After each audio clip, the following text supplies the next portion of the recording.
Welcome to the Savoy Originals. I'm Alex Zane, and this week I am joined by an actor and comedian who, in the last quarter of a century, has amassed a staggering CV of comedy roles, from the Catherine Tate show to Teachers to Bad Education to playing one of the most recognisable characters on UK TV as Gavin in the hugely successful Gavin and Stacey. Today, we talk about how a last-minute casting change led to his big break, and the year that saying yes to everything proved you can do too much. That period of chaos did help realise that I don't want to be in that chaos, and I don't have to be.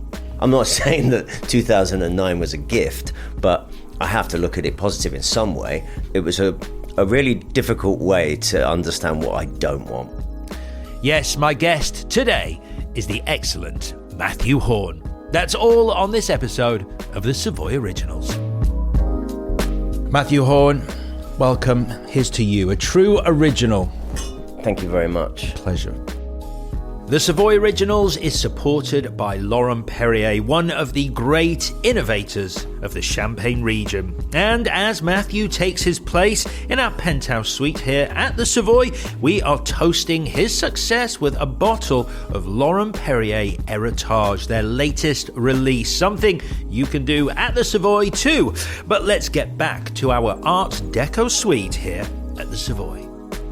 So I want to start our journey as we celebrate your incredible career and wonderful body of work you've created by going back to the very beginning, because I believe you were 9 years old when the entertainment bug grabbed you and you started writing comedy sketches to make your friends laugh at school. For the people only listening, Alex wasn't even reading that.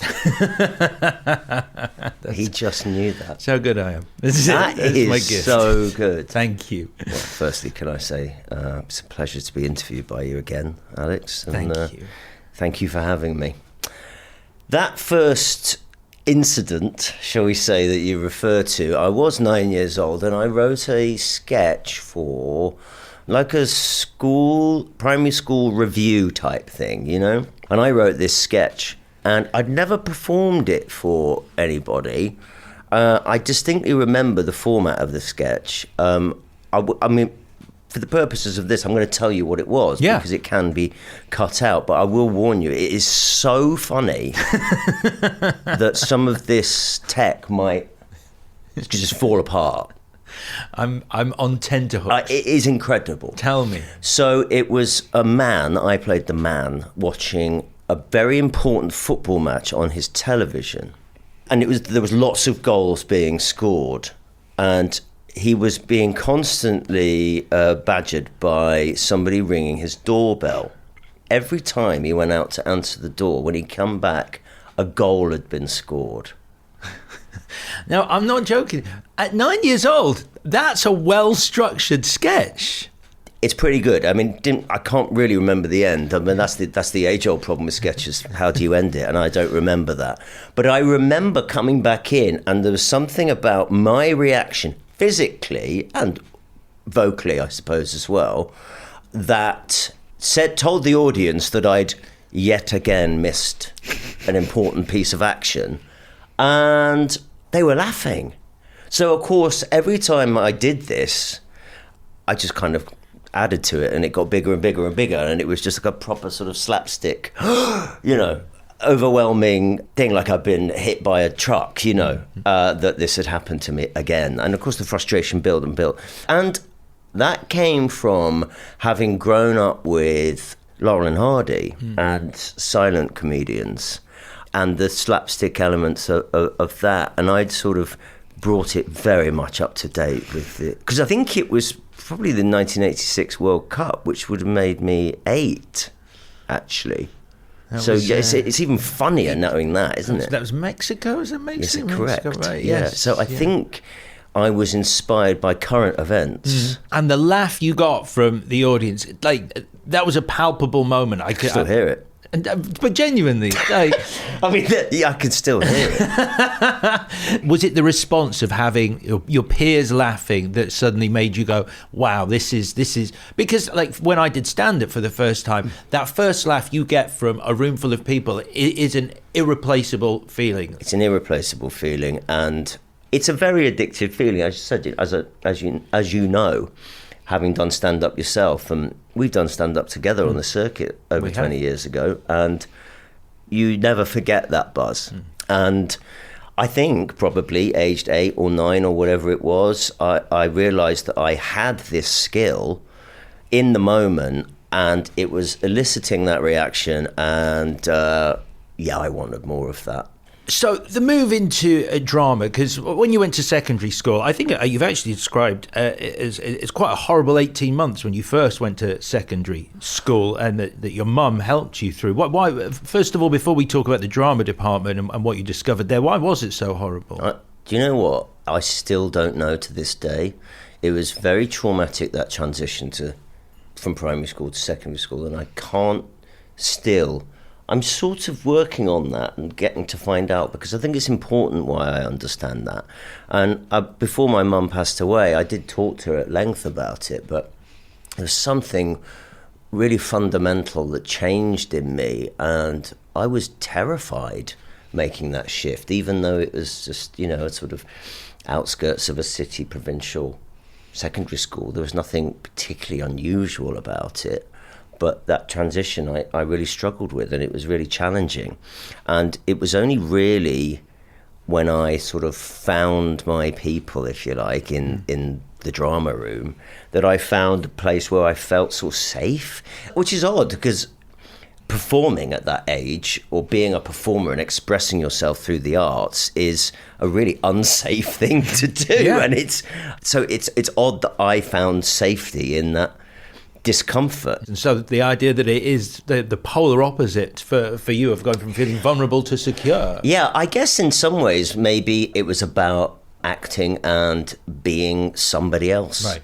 As pretentious as that sounds, the idea of becoming somebody else, relieving me of that, whatever that pain was of inside my head. I don't know, maybe it was something to do with that. It sounds like you're interested in finding out, like you are on a Absolutely. journey. I think it's really important that we find out about who we are now and today, and why we are the way we are. And it's invariably because of our childhood. Yeah. So, Yes. I think it's important to understand who you are and why you're the way that you are, and move forward from there in terms of making life better for yourself and everybody else around you. Well, the next stage that I want to mention is when you actually moved to Manchester University to study drama. At this point, is a career as a dramatic actor something you are seriously considering? Actually, no. The course at Manchester was chosen because I wanted to go to Manchester, because Manchester in the late 90s was a very exciting place to be. Oh my God. I'm sure you must have gigged up there. And the Frog and Bucket on Oldham Street. Wow, yeah, I mean... Could be one of the toughest rooms I've ever played, but also when it went well, gosh, that was a good Frog and Bucket was really intense. And so, but not just in terms of the world of comedy, but music as well, just all the arts and culture. Manchester was a really exciting place to be. So that's why I went to university there, just because of the city. And I did the course because that was the best I could think to do. It was never within my thinking that I could be a professional actor. Is that because of the exclusivity that seems to inhabit the acting world, especially in this country? The idea that you need someone who already is part of the industry to give you a leg up. The notion of nepotism being a fundamental part of the industry in this country wouldn't really have occurred to me at that time. I think there's something in it now you mention it, but a working class boy from Nottinghamshire becoming an actor, it's not even on the bingo card. When I went to Manchester, it's the first time I'd met people who were born and raised in London, from all different backgrounds, all different levels of privilege, and I was just in awe of their confidence, just being brought up in such a metropolitan way. I just couldn't believe the confidence of these people, and I found that really inspiring, actually. And actually, I'm kind of grateful to those people in a way, because some of that notion of you can do this, you're only young, you can do this, you can. This is a possibility, I think rubbed off on me. So it did sort of become by the end of the course, it started to become, okay, maybe I should pursue this, And I think I'm right in saying one of the people who you admired, who was on TV prolifically in the 90s and still is, was Steve Coogan, who you admired as a performer and actually wrote your dissertation on and got a first. I wrote my dissertation on Steve. What was the angle? It was the characters of Steve Coogan. So at the time, it was Partridge, but it was Paul Calf and Pauline Calf and Duncan Thicket, those early characters in the 90s. And it was their sociological influence and vice versa, how those characters came from society and how they reflected society. So I suppose it was a sort of socio-political influence of Steve's characters. And I was really interested in that and a huge fan of his work. And that was from around age 15. So we're talking, first series of I'm Alan Partridge. Or Knowing Me, Knowing You with Alan Partridge. But I'd only ever seen Steve on television, on screen. And then he went on tour in 1997 called The Man Who Thinks He's It. Yeah. And I saw that show several times on the tour and met Steve at stage door and got his autograph and all that kind of stuff. And it was the first time that I sort of understood what he was doing. And I think that inspired me to actually give it a go. And a few months later, I did my first stand-up gig in a double act. So it was a bit more sort of like characters and sketches and songs and stuff like that. And I don't think that's any coincidence, really. I think I saw him and thought, okay, this can be done. This is you and Bruce McKinnon, and you ended up going to the Edinburgh Fringe. This is 2000, in a show you wrote together. This is your Edinburgh Fringe. That was the first show, full-length show. We'd been the year before to do the competitions. Right. Remember the competitions? So You Think You're Funny? Yeah. Which year were you in? Did you? I was in Jimmy Carr's year and Russell Brand's year. Okay. I was in 98. I got to the final in 98, so that might have been 99. I think that was 99, yeah, that was 99. God, and then there was the Daily Telegraph open mic competition as well. So we were in that one as well, and that was, I think, did Francesca Martinez win that? Or she won So You Think You're Funny? But it was Jimmy Carr and Carl Theobald and Russell Brand. And were they still doing Theobald and Brand at that point, or were they separate? I think they were. Right, yeah. Yeah. So you were there. You'd done this show and you met Catherine Tate at Edinburgh 2000 and she needed help with her show. Yeah, it was a very strange story with Catherine because she was doing her first Edinburgh show and she had an actor that she was at drama school with playing the male characters in these sketches. So he was playing the grandson in the Nan sketch and various other foils to her characters. And he had to drop out of the last week of her show because he got a job touring for the RSC doing Henry V or something. And she'd been to see our show. She asked her agent to approach us so that we'd split the parts and learn the lines and fill in for the last few shows of Edinburgh. She was commissioned for the TV series almost immediately after that.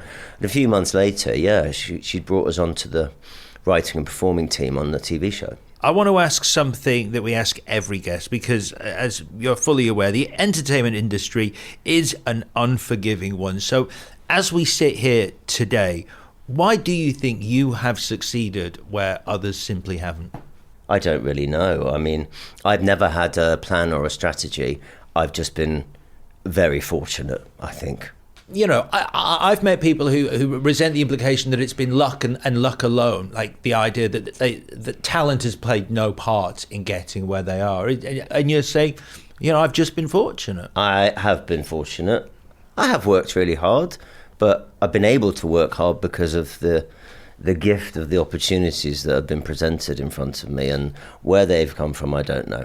Because, for example, I'm sure Catherine Tate could have gone back to her original actor, who she had playing her grandson for the Nan sketches, but she asked you to take on that role. So that in itself would suggest it's something more than luck. Yeah, but I can't control her asking me. You'd have to ask her why. You'd have to ask her why. I'm not going to sit here and say that I've ever been particularly ambitious or I had a strategy for my career. I've just taken the opportunities that are right for me when they've been presented to me. And I believe I have worked hard and will continue to do so. That's because I feel very fortunate for the position I'm in. Well, let's talk about working with Catherine Tate on that show. Did she influence the way you grew as a performer, watching her work? Completely. In that early time when I was working with her in Edinburgh, yes, I could see she was brilliant. But when we really got into the meat and bones of the TV show, I remember thinking, oh, she's another Coogan. This is another Steve Coogan. So whatever I'd identified in Steve, I could see in her. And there are very few, but maybe, I could think off the top of my head, 3 performers that I've worked with where I felt like that. And it's something really odd where when they're acting, their eyes change and it's really weird. I certainly don't have it. And I can think of 3 people that have got that. Catherine was one of them. And it's really terrifying. It's really good as an actor because you think, oh my God, this is that person. That is that person. But yeah, their sort of eyes change and that's really odd. As in they have completely vanished inside the role they're playing. It's just a really odd thing that when somebody's acting, everything changes because they're acting a different character. But their eyes are often the same. But with people like Catherine and Coogan, their eyes go and you're like, oh. And yeah, it's an odd one. It's a unique thing. It's quite frightening. I mean, it does sound frightening. It is frightening, yeah. During this period, you're in Channel 4's Teachers. Are you still writing at this point, or is your focus solely on performing? From Teachers onwards, work was coming in, So. And of course, one of those jobs, Gavin and Stacey, comes along, which I'm right in thinking both yourself and Joanna Page had to audition. This was pre-pandemic. So long before self-tapes had become It's so pre-pandemic. It's 20 years ago, Alex. I suppose that's pre-pandemic. I mean, it's Anno Domini as well. It's how we measure things in the entertainment industry. When it comes to auditions, there were self-tapes or not self-tapes. Yeah, no, in the room was Ruth Jones, Christine Gernon, director, casting director Toby Whale, and that was it. How did you feel? Like after the audition, some actors walk out of an audition thinking they've nailed it and don't get it. Some people don't think they've done well and end up with the part. How did you feel? Did you know? Was there a yes in the room? Had you already got to a stage where you kind of knew the part was yours? I was already signed up to do a show for the BBC called Roman's Empire. So I went into the audition for Gavin and Stacey knowing that I wouldn't be able to do it if I got it. So I only went to the audition because the director and Ruth Jones had never seen me for an audition before. So I just did it as an exercise in networking. So I went into the audition thinking it doesn't really matter, it just got to be nice, because I can't do it because I'm already signed up to do this other job. But then I think there was something about that attitude. I came out, I thought, oh, that went really well, because I was so at ease, Then they recalled me, which was even worse. I said to my agent, like, we've got to at some point tell them I can't do this. But then went in and read with Joe. Then I was offered it. And they managed to sort it out so that I could do both jobs. I was thrilled that I was allowed to do the show and the BBC made it work, particularly with hindsight of knowing that one of them was not going to go any further. But mainly thrilled because of getting the opportunity to work with actors who I really admired, from being a punter, such as James Corden. You've heard of him. I am aware. Yes. Ruth Jones, Julia Davis, Rob Brydon, Alison Steadman, even Adrian Scarborough. I'd say, I don't mean even Adrian Scarborough, I mean Adrian Scarborough because of all of the work that he did with Coogan. I sort of grew up with these people, and it's quite extraordinary to work with people who you really admire. And, you know, I was 27 and it was a really exciting time. That's a really amazing thing to say. Alison Steadman has played my mum. Now, you skip on 20 years and it's insane. It's just insane, that feeling. I mean, you mentioned James Corden there and asked if I was aware of him, and I am. Yes. When you first met James, did you immediately hit it off? Yeah, I mean, I'd seen James. I've been a fan of James on the telly for a long time, and when I got the job, he wasn't at the audition because he was doing History Boys on stage in New York. So he wasn't at the audition, but he did watch my tape. I knew somebody who knew him, so when I got the job, I got his number and called him, and we chatted for about an hour on the phone, and we knew then that we were going to be big mates. So yeah. Your relationship led you to become a double act. 2009, the sketch show Horne and Corden, which you wrote and starred in together. That same year sees the release of the horror comedy Lesbian Vampire Killers, which weirdly enough, a couple of my friends were the original writers on, and I auditioned for one of the roles. Did you really? This in the MTV office, they were like, "We see you as one of the roles." This is going back to before, like. I wish you'd done it.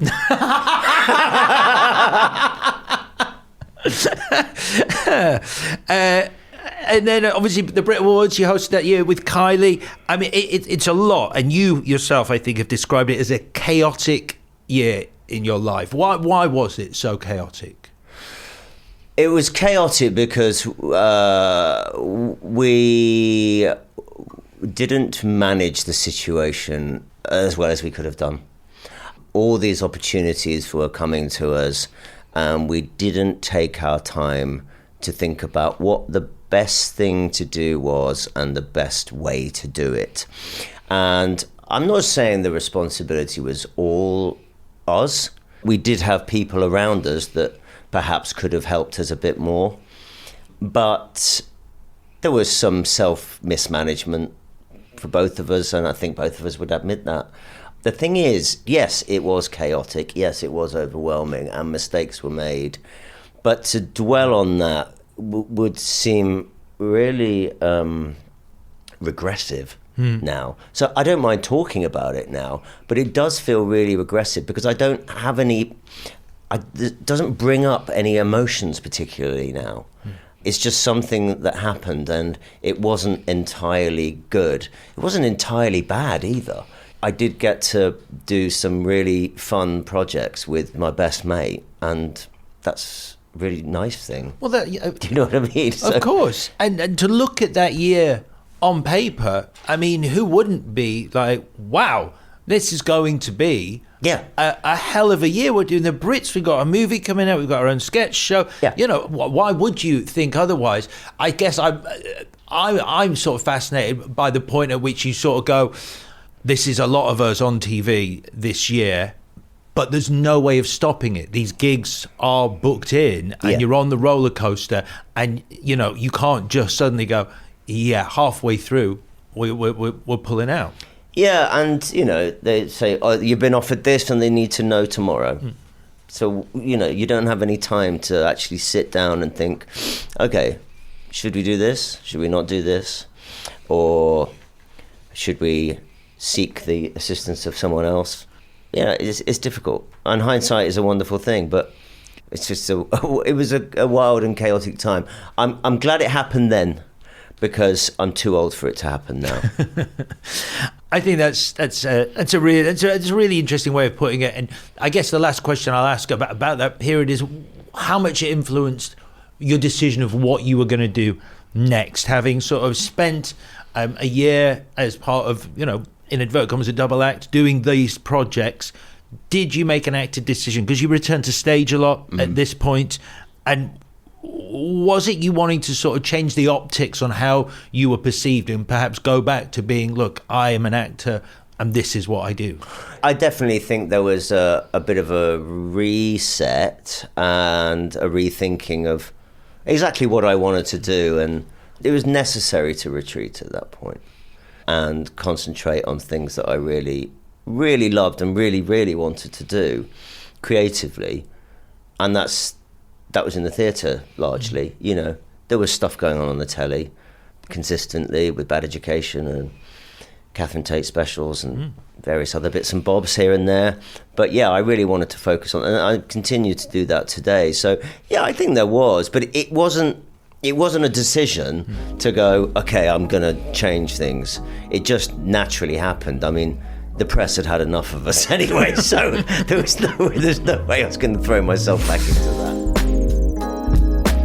It's time to raise a glass to our sponsor, Laurent-Perrier. Laurent-Perrier has always been a house of innovation, constantly reimagining what champagne can be. One of the best examples of this dates back to the 1960s, when the house helped elevate rosé champagne to a whole new status. But then, in the 1980s, Bernard de Nonancourt, who was leading the house at the time, created something truly beautiful. For his daughter Alexandra's wedding, he crafted a unique champagne just for her. He decided to let the grape skins remain in contact with the juice for a while. That gentle patience extracted colour, aroma, and a remarkable depth of flavour. The process became known as maceration, a hallmark of Laurent-Perrier's savoir-faire.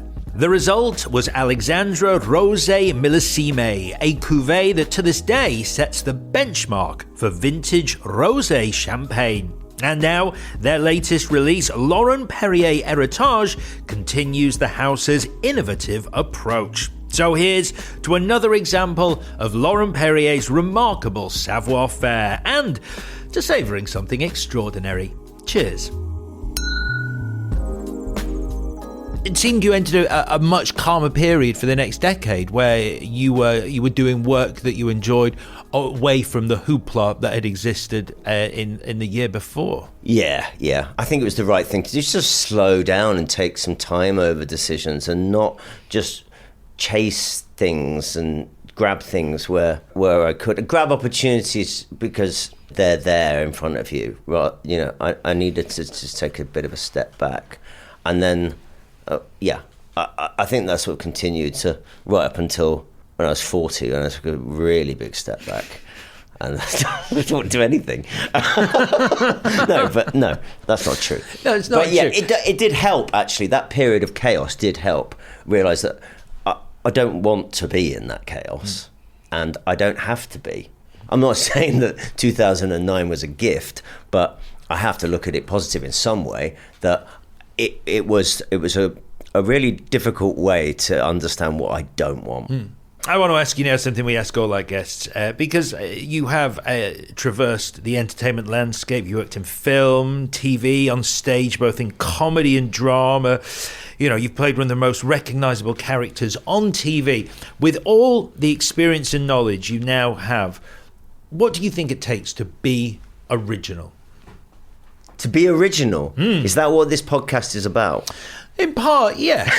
I mean, okay, was that like the pitch? Is that like the top line? I would say, not to shirk a question, but that's really not for me to say, is it?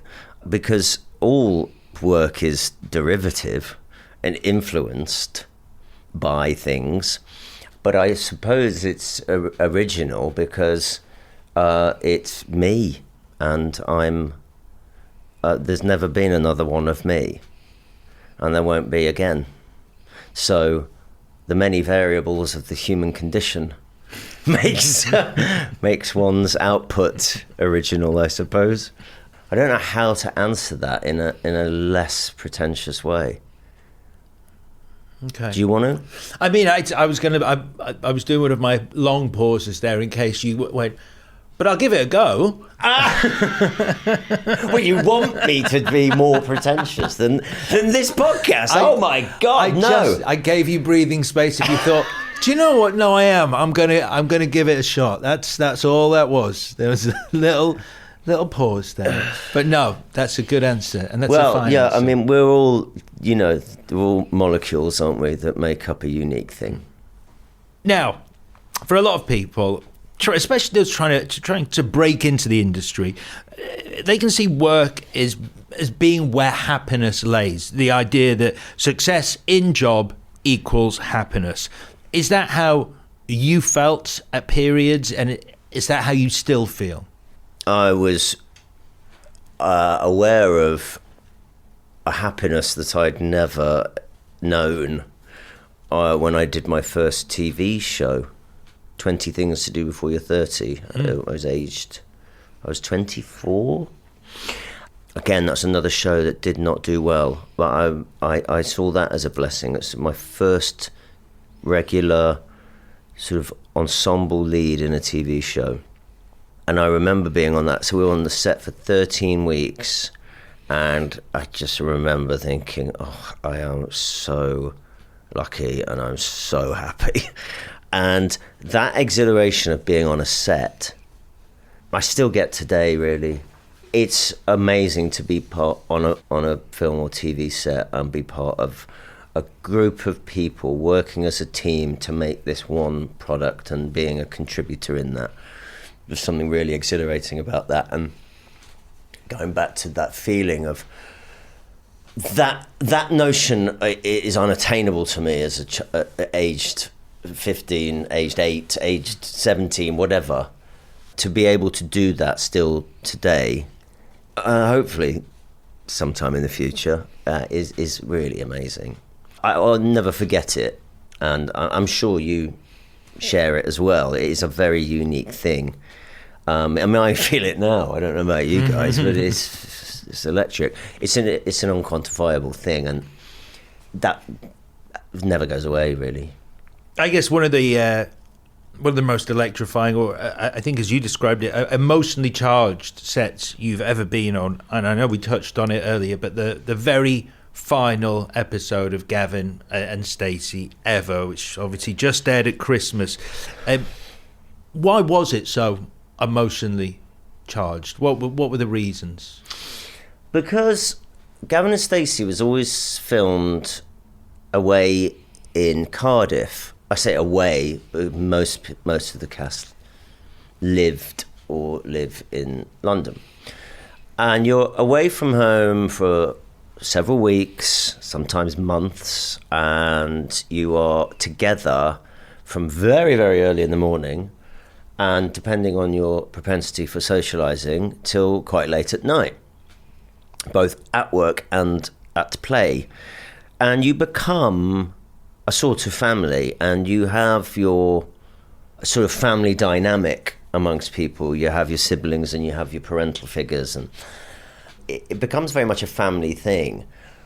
Now, when you're also playing a family, that feeling is totally exacerbated. So what we were sort of doing is a personal and creative / professional family reunion for the final time. And that can't be anything but deeply emotionally charged.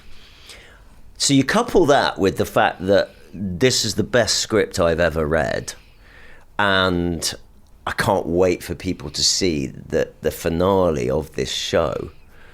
It was a whole bundle of the joy and exhilaration. As well as, obviously, that being a huge deal, something that I'm assuming is a huge deal for you. It's certainly a huge deal for me. At the end of last year, because you've continued to act on stage and continue to act on stage to this day, you were in The Tempest with an actress who brought to life one of the greatest female characters in cinema history, by the name of Sigourney Weaver. Now, my second favourite movie of all time is Aliens, not Alien, Aliens, and you worked with Ellen Ripley. I thought you might like that. Oh, my God. I thought you might like that, Alex. Did you come and see it? I didn't, unfortunately. The tickets were rather expensive. Why didn't you text me? Oh, yeah, that's a really good idea. You could have met her. I'm not really good with favours. I always feel in debt to, like if I'm not good with favours. But in this case, yeah, I bloody should have done. Alex, if there was anybody that was going to text me and say, can you get any cheap tickets so I can meet Sigourney Weaver? I knew it would be you. Because Aliens is a really good film.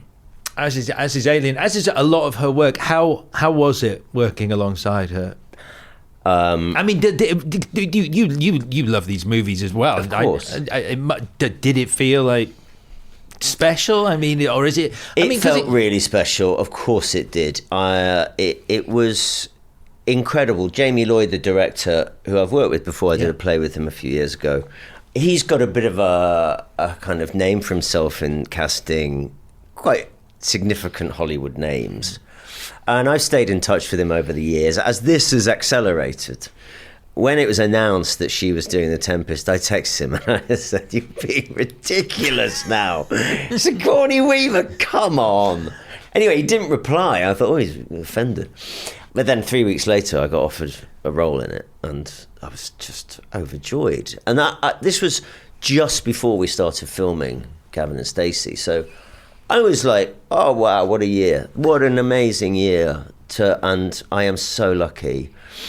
Sigourney was really, really nervous, actually. And it was important for Jamie to cast people he'd worked with before to make him feel comfortable, because he didn't have to deal with any new personalities other than Sigourney.